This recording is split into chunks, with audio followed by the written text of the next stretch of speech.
let's give her the benefit of the doubt. Baka naman, I'm sure may basis siya, pero sana i-share niya sa atin where to buy. Para doon tayo bibili, para masya sa atin ang deal. O, diba? Ako na nagtanong para sa inyo. Anong ganap sa mundo ng showbiz?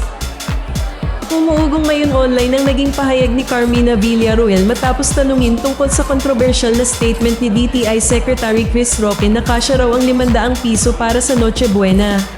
Sa media ko ng Reconnect, hindi napigilan ni Carmina na magtanong ng diretsahan, hindi para sa sarili, kundi para raw sa lahat ng Pilipino. Sabi ni Carmina, Ang tanong, ako na magtatanong para sa inyo.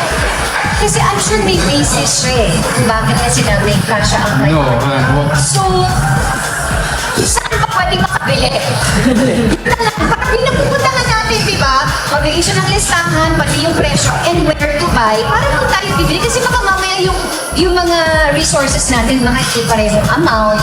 So, di ba, let's give her the benefit of the doubt. Baka naman, I'm sure may basis siya, pero sana i-share niya sa atin where to buy. Para doon tayo bibili, para masya sa atin ang deal.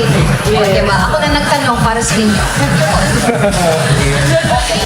tila sinasalamin ng tanong ni Carmina ang sentimiento ng maraming Pilipino. Kung may budget breakdown at actual stores na pinagbasehan ng DTI, bakit hindi ipakita? Kung ang isang celebrity na may access sa resources ay nagtatanong na, paano pa kaya ang ordinaryong Pilipino, totoo bang posible ang 500 piso Noche Buena? O kailangan lang natin malaman kung saan talaga bibili, kung meron nga?